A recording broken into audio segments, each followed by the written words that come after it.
Yo les digo que se les viene algo distinto, no están acostumbrados a lo que se viene, así que Bejabot, la presentación tiene que ser del rap porque es mucho lo que hay para decir. Él fue gran rabino en Guatemala y bueno, nos va a comentar un poquito también la relación que genera el lobby también, que es lo más importante para un yehudí hacer actualmente. Bueno, primero la mitzvot, después el lobby. Y bueno, Bejabot. Bueno, realidad menos expectativa menos realidad suma bastante decepción, así que les puso la expectativa arriba. Espero que no se van a decepcionar mucho, pero bueno. Voy a empezar con el tema que quiero hablar y después de eso vamos a entrar a todos los lugares del mundo y algunas historias interesantes, frescas también, que pasaron, y más de todo sienten toda la preguntar cualquier cosa, cualquier tema, porque nada más así se puede llegar a entender bien. Yo también. Ustedes deben de conocer al historiador Yuval Harari, ¿verdad? Sí. Todo el mundo lo conoce. Él escribió 3 libros sobre historia, historiador bastante respetado, y en uno de sus cursos en la Universidad Hebrea, alguien le preguntó: oye, ¿por qué siendo judío israelí no hablas nada del judaísmo?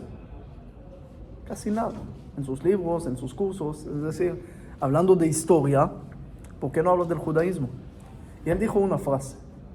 Él dijo: el judaísmo no aportó nada en el pasado y no creo que va a aportar algo en el futuro. Obviamente todo el mundo se levantó y le dijo: no, ¿cómo así? ¿Cómo vas a decir así? Nosotros trajimos premios Nobel y esto y 1000 cosas y no sé qué.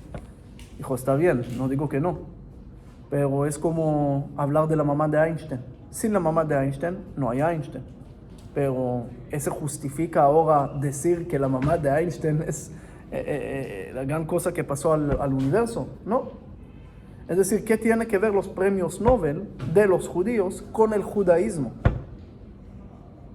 Son judíos, está bien. Ahora, inventamos otras cosas en el mundo, es verdad. Inventamos el tomate cherry, que también es una gran sabiduría. Hacerla tan pequeña y cobrar el doble o triple es una gran sabiduría esto. Inventamos el Waze también, pero somos postraumáticos después de estar perdidos 40 años en el desierto. Entonces, por supuesto que algo así tenemos que inventar, ¿ok? Y después de 40 años en el desierto, como dijo Golda Meir, nos trajeron al único lugar del Medio Oriente donde no tiene petróleo. Entonces, en fin, algo teníamos que inventar, ¿verdad? Entonces, el Waze, tomate cherry y otras cosas por necesidad. Pero ahora vamos a hacer esa pregunta. ¿Qué aportó el judaísmo al mundo en la historia? ¿Alguien me puede decir? Dices que tal vez Yuval Harari tiene razón. Está bien, aceptado. Digan, no es eso, por favor. Yo creo que en sí con la Torá... Aportamos chutzpah al mundo, eso es importante, sí. O sea que con la Torá escrita y la oral empezamos a aportar valores. Y valores había antes, encuentro en leyes de Hammurabi, Ornamo, Shnuna, leyes en lejano oriente, amar a tu prójimo, honrar a los papás. Más, 1000 años antes. No, es decir, nosotros no inventamos la rueda, nosotros no inventamos la moral, la ética estaba antes. Es decir, no matarás, no robarás, eso lo sabíamos antes. Es más, yo siempre tengo esa complicación de entender cuando, imagínense, el presidente de Estados Unidos llega y avisa a todo el mundo que la próxima semana tiene un mensaje que va a cambiar el mundo. Todo el mundo se prepara, viene, relámpagos, esto, el otro, y él llega y dice: señores, si se enojan, no maten a sus esposas, por ejemplo. Entonces, es decir, hoy en día tal vez no se sorprende tanto de lo que tenemos, pero el tema es: Dios llega en el momento más importante del mundo y le dice a los judíos: no matarás, no robarás, cosas que sabíamos antes. En realidad no. ¿Qué no sabíamos antes? O sea, antes de la tabla de los 10 mandamientos, antes de que Moshe Rabbeinu revele las tablas, los 10 mandamientos, digamos que la sociedad no estaba tan civilizada en ese sentido, Pero- había mucha idolatría y no... Idolatría también había después. Ahora, espera, vamos a llegar al monoteísmo, porque muchos me contestan, el judaísmo trajo el monoteísmo al mundo. Y yo digo, lamentablemente, porque antes no había competencia de dioses, cada uno tenía 1000, entonces no había tantas guerras. Después que se trajo el monoteísmo al mundo, mira lo que pasó entre el Islam, cristianismo, el judaísmo, todo el tiempo, toda la sangre que había, por limitar el politeísmo a monoteísmo. Entonces no sé si es un regalo quitar esto. Es decir, lo que estoy juzgando aquí no es de un punto de vista religioso, estoy buscando un punto de vista Pero ¿por qué sí que lo está de quitando? la historia, ¿ok? Histórico, objetivo totalmente. Ahora, por eso te digo, los 10 mandamientos, no matarás, no robarás, todas esas cosas lo sabíamos antes. Es decir, las leyes de Hammurabi eran muchos años antes de Moshe y antes de Monte Sinaí, antes que entraron a Egipto. Y el mundo sabía de esas leyes, porque tenemos los testimonios, sabemos que el mundo sabía de esas leyes. Es decir, ¿dónde está la novedad del judaísmo al mundo? No, ¿por qué decís que se quita el politeísmo al entrar en el monoteísmo? Si hoy en día, hasta hoy en día que existen religiones monoteístas y religiones politeístas. Claro, pero... Fíjate los griegos que hasta hoy en día existen son politeístas, no son Claro, monoteístas. en Lejano Oriente también son la mayoría politeístas. No digo que no existe, digo que el traer el monoteísmo al mundo no es necesariamente un regalo, porque eso trajo nada más competencia y problemas entre las religiones monoteístas que estaban peleando porque hay un solo Dios. Y si hay un solo Dios, alguien tiene que tener la razón con él y no se puede ver. Es decir, si hay 3 dioses, hay Dios musulmán, Dios judío, Dios cristiano, qué lindo, entonces no hay discusión. Las discusiones empezaron cuando llegaron a entender el monoteísmo. Y ese es un problema. Es decir, yo no lo voy a juntar por el momento, ¿ok?, como uno de los aportes del judaísmo al mundo. Y también sumando que algunos historiadores dicen que los canaanitas tenían el monoteísmo antes de Abraham, pero sin entrar en ese tema porque no es el punto ahora. Ok, ¿otra cosa? Objetividad, o sea, no sé si sigue con la misma línea que la moral, de lo que está correcto y lo que no, pero en general saber lo que es verdad. Eso lo sabíamos antes. Había escritos que tenemos hasta el día de hoy y tiene toda la sabiduría, ética, dilemas de aquí hasta Jerusalén. Es decir, tenemos libros de ética, teníamos, más de todo en Lejano Oriente, pero también en otros lugares. Y cuando habla de los compendios de leyes antiguos, también tenían valores. Es decir, lo mismo que la Torah dice, puedo encontrar en esos lugares también. Entonces todavía no me queda claro dónde está el aporte del ¿El Avesta es judaísmo. anterior a la Torá? ¿El qué? Avesta. De ¿Qué? los zoroasteristas. ¿De qué? ¿De qué? El zoroasterismo, Beirán, y כזה דת אומרים Zaratustra. Ah, Zaratustra, sí, el dios de la luz y oscuridad. Eso era lo mejor, porque ese explicaba todas las cosas del mundo, todas las paradojas del bien y mal. ¿Por qué te tocó mal? Porque el dios de... También los persas tenían bastante esa religión. Hay una explicación que Yitro al principio pensaba de esa religión, hasta que lo hizo unificó. Pero, es decir, en realidad, entendemos bien, el monoteísmo tiene un problema al explicar por qué pasan cosas malas en el mundo. Porque el politeísta puede explicarlo muy bien. Si sos muy feo, es porque el dios de la belleza estaba dormido. Y si te tocó algo malo, entonces estás con el dios de la oscuridad del día de hoy. Es decir, hay explicación, pero si hay un solo dios y ese dios pretende ser bueno, ¿por qué me pasan cosas malas? Esa es una pregunta muy difícil. Ahora, esa pregunta sí esconde un regalo del judaísmo al mundo en ese monoteísmo, porque la gente empezaron y estaban obligados a encontrar respuestas, no por qué pasan cosas malas, sino cómo podemos arreglarlo. Al no entender por qué pasan cosas malas en el mundo, uno debe cambiarlo. Es decir, si yo entiendo, veo, por ejemplo, un niño con hambre y con necesidad, y digo, este niño, según mis cálculos, era la reencarnación de Amalek. Por lo tanto, que muera, ¿verdad? Entonces, justifico porque entiendo. Y ahí no cambio, y ahí no le doy comida, porque entiendo el tipo. Pero Dios no quiere que entendamos por qué pasan cosas malas, porque al no entender, no lo justificamos, y al no justificar, nos duele, y ese dolor genera el altruismo al final, que empieza en egoísmo, y trae al final mi ayuda a este niño. Es decir, el monoteísmo obligó a la gente a pensar de soluciones, uno. Pero todavía no es el gran regalo del judaísmo. Es decir, ¿alguien más? Te tengo una pregunta. ¿Me respondes con otra pregunta? Ok. No, Está bien, no, está bien, no. está bien, tranquilo. Aquí es libre. No, o sea, justo con lo que estabas explicando me quedó la duda de si es que en sí la Torá y los textos judíos de antes solamente es una recopilación de otros textos más antiguos de otras religiones. Monoteístas. Es una pregunta muy buena, porque, por ejemplo, agárrate el diluvio, pues ahí dice que lo encontramos en Gilgamesh y todo lo que encontramos en ese momento. Y Moshe, encontramos la misma historia con Saragón, de Akkad. Y así varias historias que encontramos, historias parecidas en diferentes religiones. Entonces la pregunta, ¿quién copió de quién? ¿Okay? Esa es una pregunta muy buena. Escribí varias veces sobre eso, por ejemplo, en el caso de Moisés y Saragón, y no nada más Moisés y Saragón, sino Moisés y Krishna, y Moisés y Horus, y Moisés y otros dioses. Parece que la historia se repite bastante, que lo ponen en el agua porque hay un decreto y se salva, y después historia parecida a Moisés. Pero si alguien nota los detalles, ve que hay algo aquí totalmente al revés. En todas las historias de Saragón y Krishna y Yosef, ellos salen de una familia muy pobre y dicen, Señor, nosotros no llegamos de esa familia pobre.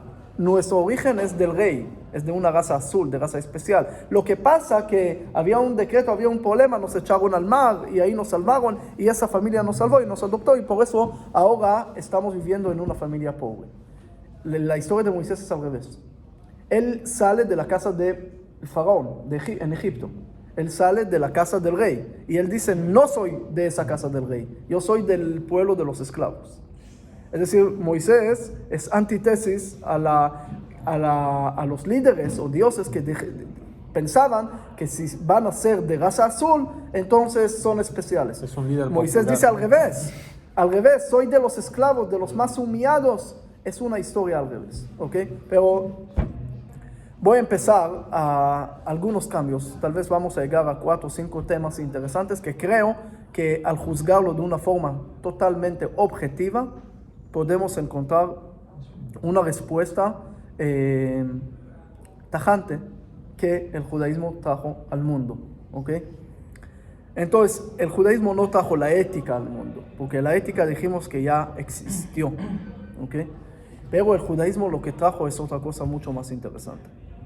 Es la evolución de la ética y cómo volver a un mundo no ético, volverlo muy ético, y le voy a dar ejemplos para que entiendan a dónde quiero llegar. El Rabbi Sachs, por ejemplo, el Rav Eshel, el Rav Soloveitchik y otros están trayendo en diferentes formas el mismo concepto de si nosotros agarramos 4 fechas históricas, ¿sí? 1642, 1776, 1789 y 1917. ¿Qué pasó en esas 4 fechas? La revolución en Inglaterra, Estados Unidos, Francia y Rusia. Los 2 primeros resultaron bien. Los 2 últimos, Francia, de años de terror y todo lo que pasó después de la gente que murieron en la calle sin justicia, sin nada, y los 20 millones desaparecidos de Stalin, que ni siquiera hablamos. ¿Por qué pasó esto? ¿Por qué hay un cambio tan radical entre esas 2 y los últimos? Una de las explicaciones es porque los 2 primeros se basaban en ideas de la Biblia, y los 2 últimos en ideas de filósofos como Jacques Rousseau, Karl Marx y otros. ¿Cuál es la diferencia? Ideas de Biblia, ideas de filósofos. Porque la Biblia nunca dio un paso radical de un cambio fuerte. Todo en un proceso. Y no nada más los cambios de la ética. Toda la Biblia trabaja en el mismo sistema de procesos. Desde la creación del mundo, Dios, supongo que es todopoderoso, podía hacer todo el mundo en un instante, y lo hizo en diferentes pasos. ¿Ok? Sin ahora hablar de la teoría del Big Bang y la evolución, cómo se combina perfectamente con el judaísmo, ese es otro tema interesante, pero lo hizo en pasos. ¿ok? En diferentes días, en diferentes pasos, en proceso.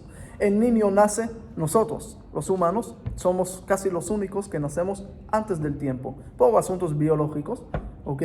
Y nacemos antes del tiempo, y eso, en otras palabras, hace que al nacer no podemos caminar, no podemos comer, no podemos hacer muchas cosas solos, hasta que uno llega a 1 año, 2 años, y hay algunos que no saben hablar hasta los 100 años. Pero la mayoría, es decir, nacimos antes del tiempo. Y eso es algo malo, porque nacimos débiles. En cambio, un tigre al nacer ya puede ir a la Olimpiada. Nosotros no. Nosotros somos débiles, pero de otro lado podemos cambiar, podemos educar, el niño lo podemos cambiar. Y esa es parte de la sabiduría del proceso, de entender el proceso. Y ahora vamos a entender por qué las revoluciones que hicieron con procesos lograron atraer algo bueno. Lo que querían cambiar el mundo, con ideas muy lindas. Las ideas de los filósofos eran bastante lindas.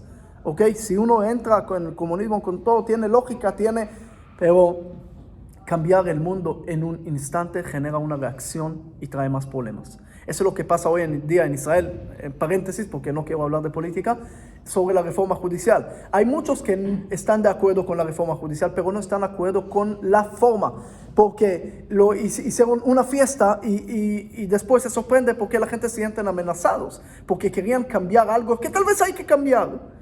Pero en un instante genera una reacción y miren lo que está pasando en Israel. Esa es la sabiduría siempre. Y ahí vamos a notar diferentes temas como el judaísmo logró a cambiar el mundo y por qué cualquier persona debe eso al judaísmo. Vamos a empezar con el versículo para mí más importante de la humanidad. Un solo versículo. Miren cuántos cambios hay dentro de un solo versículo. El versículo todos conocemos. Dice que Dios creó al humano a su imagen y semejanza. Ahí ustedes no se pueden imaginar cuántos cambios hay metidos en ese versículo, en cada letra, en cada sombría de cada letra. ¿Por qué? En todas las culturas, en todas las religiones, en todo el mundo, siempre opinaban que el humano llegó aquí de una forma casual, por error, por guerra entre dioses, para complacer a los dioses, para traer regalos a los dioses. No tiene un propósito, llegó aquí porque hay cuestión de dioses.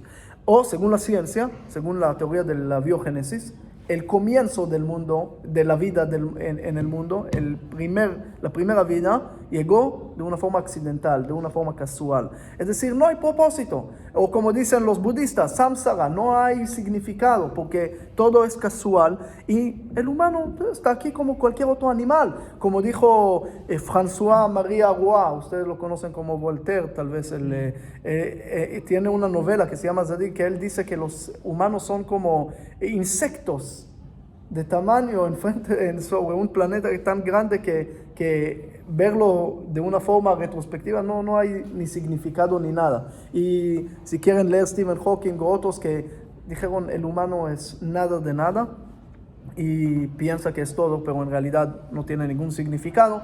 Y hay William Golding, el señor de las moscas, que dice que somos los peores de los animales y también ganó premio Nobel para decir esas palabras. Así que, qué lindo. Pero dentro de todo esto, el humano no tiene significado. Llega la Biblia y dice, no, señores, Dios creó al humano a su imagen y semejanza primero, a propósito lo creó, y no nada más que lo creó a propósito, le dio una parte de él. El humano es Dios pequeño. Escuchen, es el humanismo que nace en el judaísmo al principio. Es el humanismo, darle al humano un centro y un lugar.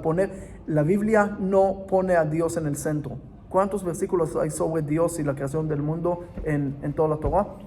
35. ¿Cuántos sobre el humano? Más de 1500. Dios pone al humano en el centro y dice, tú crees en mí, perfecto, pero yo creo en ti, y eso es mucho más importante. Eso está dentro de esas palabras, que el humano puede cambiar todo, que el humano tiene el poder de cambiar todo, y no se pueden imaginar.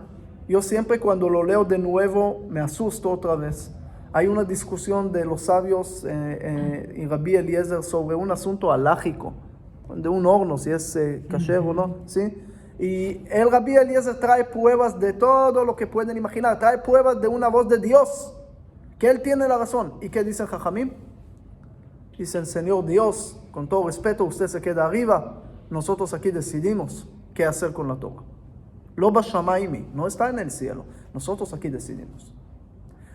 Todavía se relata el Talmud como Dios como sonríe y dice, me ganaron, sonriendo.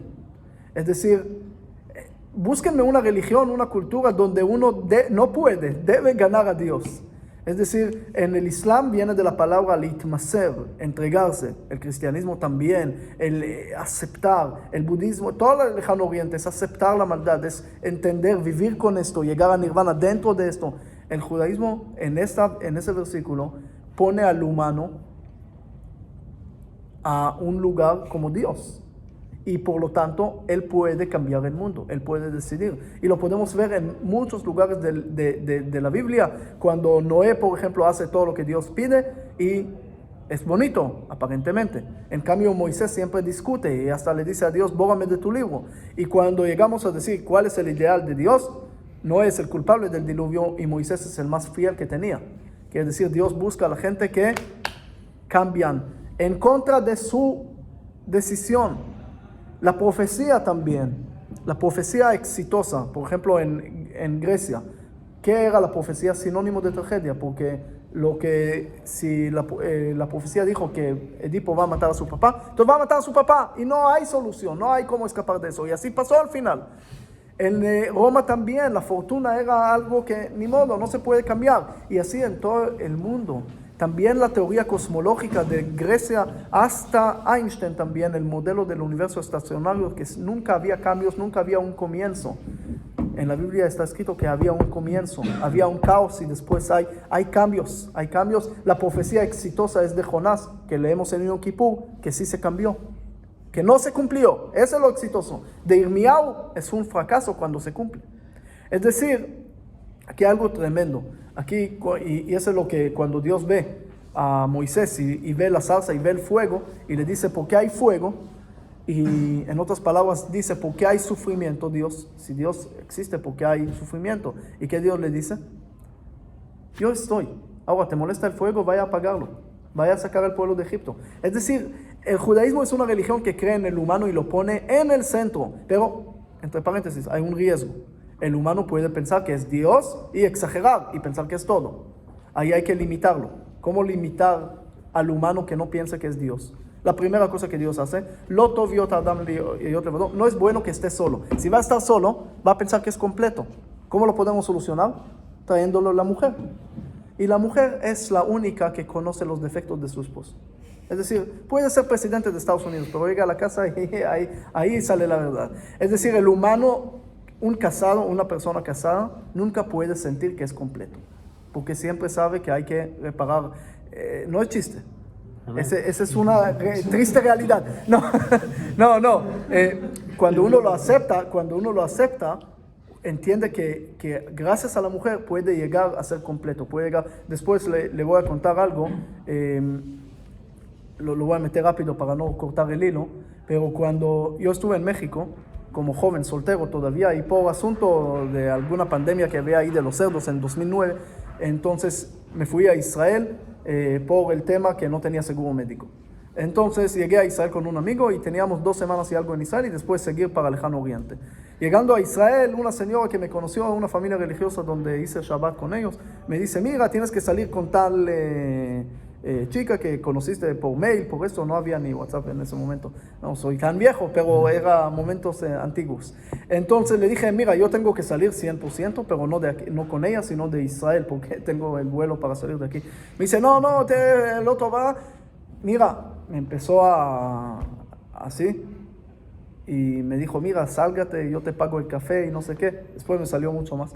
Y le dije, ¿sabe qué? Voy a salir, pero con una condición que le voy a decir desde el principio que no me quiero casar. Ok, está bien. Me dijo, salga, diga lo que quieras, pero vaya. Llego, la chica está ahí enfrente y le digo, mira, nada más para empezar, no tengo intenciones de casar ahora, no es algo personal o algo, sino yo tengo el vuelo y después regreso a México, ¿no? Y me dice, tranquilo, yo tampoco quiero casar contigo, tranquilo. Entonces, ¿qué pasó? Ella no quería casar conmigo, yo no quería con ella y nos casamos. Esa es la historia muy fácil. Sí, no existe. Hasta hoy, gracias a Dios, estamos casados y cansados. Pero el tema es que después de unos años empezamos ¿y por qué pasó eso? ¿Y por qué nos casamos? ¿Qué estamos haciendo juntos? Pero yo tenía otra pregunta. Es que yo no quería casar en general, pero ella no quería casar conmigo en particular. Era algo personal. Entonces, ¿qué pasó aquí? Y ahí entendí algo muy interesante. Entendí que ella, en realidad, su papá es de Francia, su mamá de Israel, llevó a su mamá a Francia, ella nació ahí, vivieron ahí unos años y no, vamos a decir, que no lo pasaron bien, para hablar bien, pero pasaron muy mal. Y eso se le generó trauma. Ese trauma se generó una decisión que ella no quiere salir de Israel. Y va a casar con alguien que nunca salió de Israel. Cuando me ve y escucha México y otros países y esto y lo otro, entonces, ¿qué dice? Es lo peor que puede pasar aquí. No, contigo no. Me caso con Hassan Nasrallah, pero no contigo. Es decir, sos la antítesis de mí. No, no se puede. Ahora bien, aquí viene el punto más interesante. Si ella tiene una complicación que es resultado de trauma, ¿quién es el único que puede arreglarlo? Vos.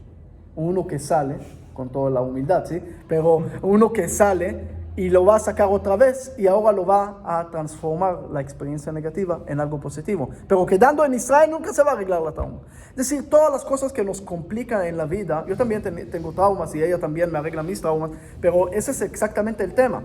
Cuando aprendemos a vivir y cada uno a entender que tiene complicaciones, que nada más con la parte opuesta lo va a poder arreglar, va a poder llegar a su felicidad completa. Pero regresando al tema de a su imagen y semejanza, quiere decir, Dios, para que el humano no piense que es Dios, Dios le puso también prohibiciones. Mi punto de vista es que no comer cerdo no es porque no es saludable o porque el cerdo tiene una forma fea, es porque es un límite al humano. No comas de todo. ¿Por qué? Así es, porque no sos todo, no sos el centro del universo, hay cosas que no son tuyos. Y por eso encontramos, mientras la persona es más alta de su nivel, hay más prohibiciones. Es decir, el Cohen tiene más prohibiciones, el rey tiene más prohibiciones. Y así, mientras la persona sube, hay más prohibiciones para equilibrar el poder. Y no nada más separación de poder de Montesquieu, sino aquí hay también equilibrio de los poderes para dejar al humano. De un lado, creemos en el humano, es casi Dios, pero todavía no es Dios. Ahora, segundo aporte del judaísmo al mundo dentro del mismo círculo. En todas las leyes que mencioné antes, Hammurabi, Onam, Oshnuna, en todas, hay algo que repite en todos. Hay un solo sujeto autónomo en la casa. Todos los demás son objetos.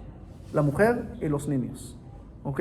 No es el tema feminismo o no feminismo. Aquí es un tema mucho más complicado. Para que sepan, cuando alguien mató a un niño, ¿qué le hicieron? Según la ley de Hammurabi, mataron a su hijo, no a él. Cuando uno violó a una mujer, ¿qué hicieron? Violaron a su mujer, no a él no le hicieron nada. Es decir, todo el pensamiento era objetos.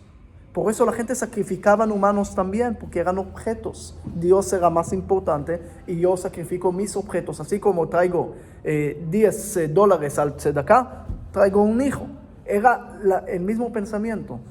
Cuando Dios dice, a su imagen semejanza Dios creó el humano, todos tienen la imagen de Dios y por lo tanto ninguno es objeto, todos son sujetos autónomos.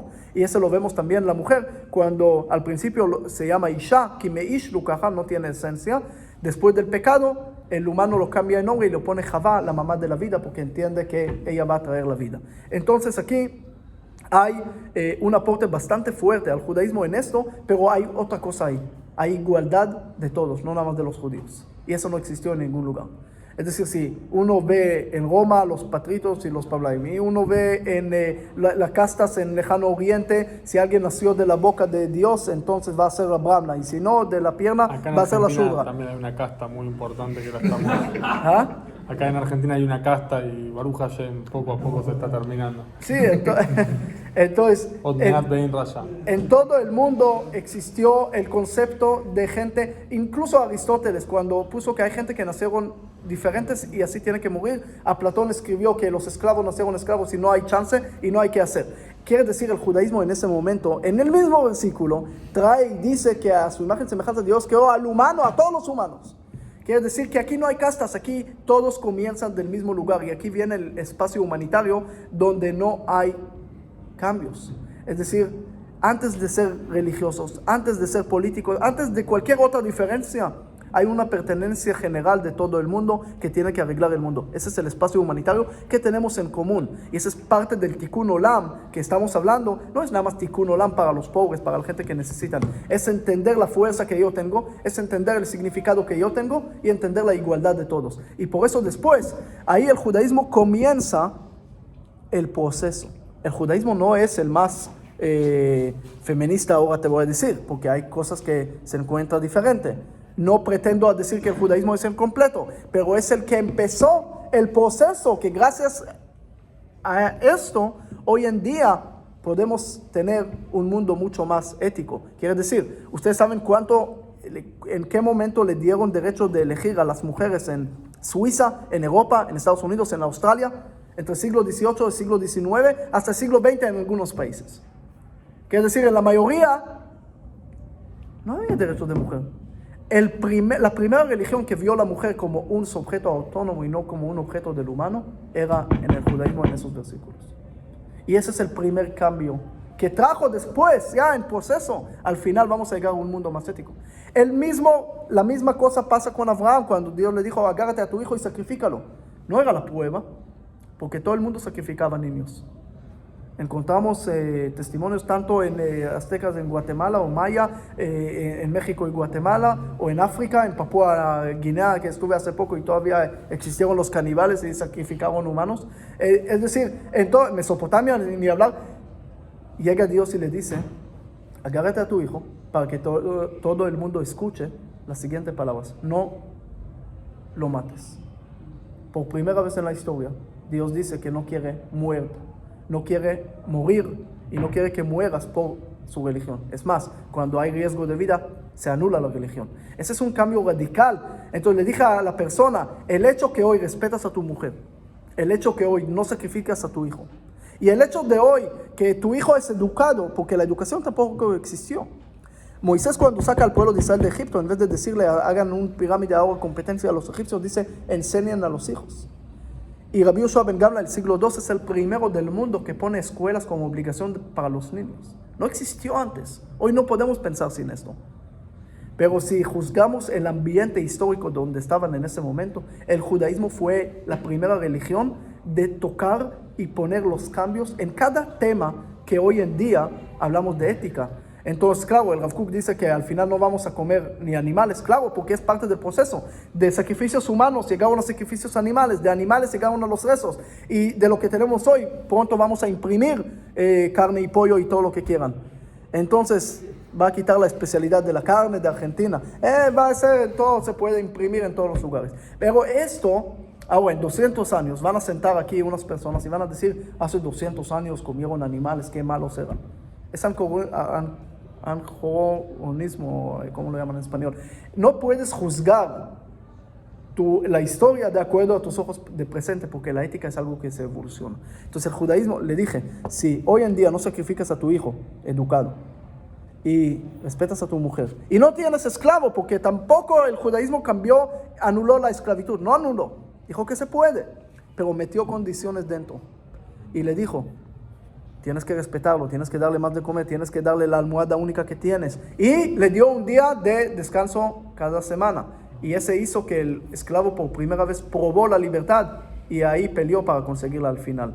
Que en muchos países se tenía que hacer guerras civiles y esto para llegar a esto. Pero hasta el proceso que estamos hoy, tenemos que entender que debemos mucho de esto al judaísmo. Y otra vez, que sepan, y con eso quiero sellar la idea, todo esto no es punto de vista religioso, es punto de vista de la historia, de un punto de vista totalmente objetivo, cuando llego a juzgar quién comenzó todos esos pasos, de reconocer que el humano tiene un propósito especial, reconocer la igualdad de todos los humanos y el espacio que tenemos en común, reconocer la fuerza del humano que puede cambiar el mundo, reconocer la especialidad de la mujer y los niños que no son objetos de ninguno, reconocer el esclavo que también tiene derechos y al final anular esto, y reconocer la educación y reconocer tantas cosas que debemos mucho de eso al judaísmo. Ahora termino nada más ¿Y qué el judaísmo aportará en el futuro? Esa es la pregunta más difícil. ¿Qué aportamos? Todo el tiempo hablamos. ¿Qué vamos a aportar? Entonces hoy en día sabemos que la inteligencia artificial... Está bien, procesos también. Entonces vamos a repetir todo. No. Entonces, ¿qué hora es? Tengo el vuelo en un rato. Ok. Voy terminando esa idea. La inteligencia artificial, como le dije a esa persona, me dijo, el judaísmo no va a ser relevante el próximo siglo. Dije, perdóname, con todo respeto, el único que no va a ser relevante va a ser usted. Me dice, ¿por qué me dices eso? Sea lo que sea tu trabajo, la inteligencia artificial lo va a lograr hacerlo mejor, sin pedir comidas, vacaciones, fiestas, prestaciones, derechos y 1000 cosas más. Lo va a hacer mejor. Tanto cirugías, robot, manejar, música. Hoy en día, ustedes saben, ChatGPT, todas las cosas que salen, fotos, gráficas, todo lo que puedes imaginar lo está haciendo mejor. Hasta que antes, pero hay un cambio que tenemos que entender. Aquí no es una tecnología más. No es una computadora más. Aquí hay un cambio muy radical. Porque antes las computadoras también, por ejemplo, el Azul Profundo que logró ganar a Garry Kasparov en ajedrez, logró ganar computadora, pero Garry después lo ganó. Hoy en día, AlphaZero es un programa que empezó en 4 horas logró a entender y aprender solito todo el ajedrez y nadie lo puede ganar. Es decir, la inteligencia artificial es un cambio porque, y con los algoritmos que te van a conocer mejor y todo lo que está pasando en el mundo, entonces, ¿por qué vamos a necesitar el ser humano? Quiero una sola razón por qué el humano va a ser necesario para el mundo del próximo siglo. Sentir, alguien me dijo, amor, le dije, según la ciencia no existe el alma. Todos son resultados bioquímicos que nos pasan dentro de la cabeza. Entonces lo podemos inculcar dentro de la inteligencia artificial también. Entonces dame una sola cosa por qué vamos a necesitar el humano. Así como alguien conoce y recuerda a los neandertales. No, porque el Homo sapiens lo eliminó. Entonces eso es lo que va a pasar. Según eso, la inteligencia artificial o van a fabricar sobrehumanos con jugar en ADN y 1000 cosas que no quiero ahora hacerle dolor de cabeza y que duerman. Pero hay muchas cosas, Michio Kaku, Yuval Harari, David Pesig y todos esos que hablan del futuro, ¿ok? Es trágico, es triste. Estamos yendo a un mundo que no va a haber nada, que no vamos a hacer necesario. Y miren bien, mientras el mundo avanza más, en todo el mundo, tecnológicamente, Hans Rosling en su libro Hechos dice, estamos en el mejor momento de la historia, en todos los aspectos. Estamos en el mejor. Cualquier tema que me traes, te voy a mostrar cómo estamos mejor. Menos guerras, menos enfermedades, cualquier cosa. Pero hay otra cosa que está subiendo, la tasa de suicidios, depresión, estrés, la medicina más vendida en Estados Unidos, Prozac. Hay más suicidios en Japón, Suecia y Finlandia que Guatemala, Chad y Malawi. Es decir, ¿por qué pasa eso? Y es muy sencillo. Porque hace 1000 años el campesino tenía el modelo egocéntrico. Él pensó que es el centro del mundo. Él está aquí, él trae la comida a su familia y todo el mundo lo necesita. Pero de repente dicen, mira, hay otros pueblitos, no sos el único. Sí, pero soy el pueblito importante. Dice, no, la ciudad es importante. Sí, pero yo soy el pueblito de la ciudad.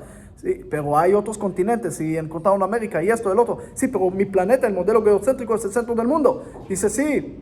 Copérnicus llega y le dice, el sol es el centro. Y ni siquiera, sí, pero mi sol. Y llegan después y dicen, el sol, el planeta y todo es parte tan pequeña de un sistema mucho más grande. Entonces dice, por lo menos mi tiempo es importante. Dice, olvídate, estamos aquí 13.8 millones de años. Un físico hace poco dijo que estamos 26.7. Entonces sos nada del tiempo y nada del espacio. Entonces dice, sí, pero por lo menos yo decido en mi vida. Y Freud llega y le dice, tienes impulsos que no conoces. Los astrólogos dicen que hay horóscopo que le influye y no sabe. Marx dice que hay historia que es manejada por intereses económicos.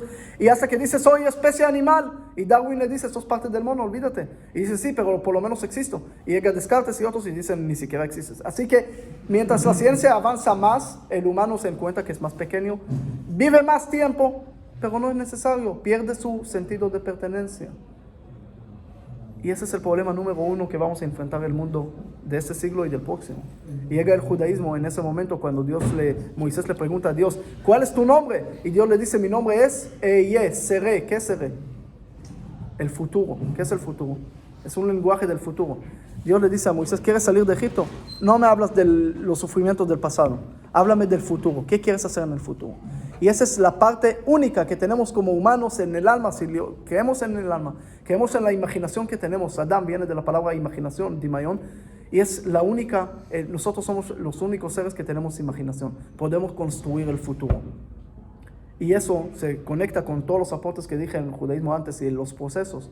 Somos los únicos que podemos tener y sentir ese significado tan profundo que podemos arreglar el mundo. Esa es parte importante de todo lo que hay y debemos de apreciarlo. Entonces el judaísmo aportó mucho en el pasado, pero seguramente puede aportar mucho más en el futuro. Pero tenemos que saberlo. No podemos ser judíos porque nos mataron en el Holocausto o por la Inquisición o por todos los problemas de Egipto. Es decir, hay que recordarlo. Pero en el monte Sinaí Dios le dijo al pueblo de Israel, hoy te volviste un pueblo, hoy, porque hoy vas a compartir una visión al futuro. Y eso es mucho más importante. ¿Qué quieres hacer? No qué hiciste todo el tiempo, ¿qué quieres hacer? Y esa es la diferencia que vamos a tener entre inteligencia artificial y todo lo demás. Y eso es lo que tenemos que apreciar. Una de las fuerzas más grandes que tenemos en la mano y que tenemos que apreciar, porque sí lo podemos hacer, sí podemos lograr. Y de ahí vienen todos los proyectos humanitarios y todas las cosas, etcétera, etcétera. Saku Baruch.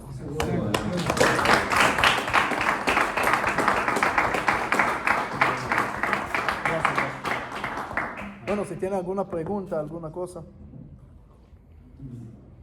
Yo tengo una pregunta. Sí. ¿Cómo es el judaísmo hoy en día y el pueblo judío, si está más conectado que antes, si ve que hay más Teshuvá? Estamos en el mejor momento histórico que nunca existió desde antes de la salida de Egipto, incluyendo la salida de Egipto, incluyendo el tiempo de rey Salomón y lo que quieras. Nunca estuvimos mejor. De punto de vista espiritual, tanta Torah, vas a cualquier comunidad, a cualquier lugar del mundo, hay tanta gente, en un segundo haces una clase y lo puedes transmitir a todo el mundo. Es decir, hay tantas cosas que pasan que antes no teníamos. Tenemos Estado de Israel, tenemos tanta abundancia que no siempre apreciamos. Y ese es otro tema, ¿por qué peleamos entonces? Pero siempre perdimos las cosas buenas cuando teníamos lo mejor. Y ahora estamos en la mejor época. Y ese es un peligro. Tenemos que no dejar de apreciarlo. Yo tengo una pregunta. Desde el punto de vista histórico, ¿cómo se sabe que existe Dios y no fue una creación del ser humano? Ya que la Torá es la creación del ser humano y los demás textos bíblicos y previos también. Mira, no hay una prueba que existe Dios. ¿Qué quiere decir? Si tengo una prueba de 100% que existe Dios como esto, pues todo el mundo va a creer y no va a haber ateos. Si hay ateos, quiere decir que no logramos a comprobar 100% que existe Dios. Pero sí existen pruebas físico-teológicas que muestran que debe haber alguien encima de la lógica. Uno de los ejemplos es la dualidad de la materia. Según la teoría cuántica, la luz puede ser onda, puede ser partícula. El gato de Schrödinger puede ser vivo y muerto a la vez. Es decir, hay dualidad que nosotros no captamos. Y eso quiere decir que existe una fuerza que incluye todas las contradicciones que nosotros no podemos imaginar. Tú no puedes imaginar un triángulo redondo. No puedes imaginar. Y esa es la dualidad de la materia. Parte de eso también la evolución y el Big Bang muestra una fuerza que estaba antes, muestra un proceso que la única explicación es un ser que está encima de la lógica y la naturaleza que conocemos. Y eso para mí, la fuerza de las teorías científicas que nos dan una ventana abierta a entender la fuerza de Dios.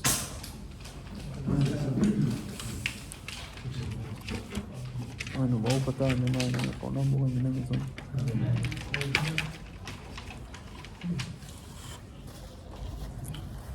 ¿Alguien más tiene alguna pregunta ahí? Veo varios. Neua. Fue la comunidad judía. Un segundo, voy a traer algo caliente porque la garganta no me da. De hecho, tienes suerte que me duele la garganta y no puedo hablar mucho porque si no, no hubiera terminado nunca.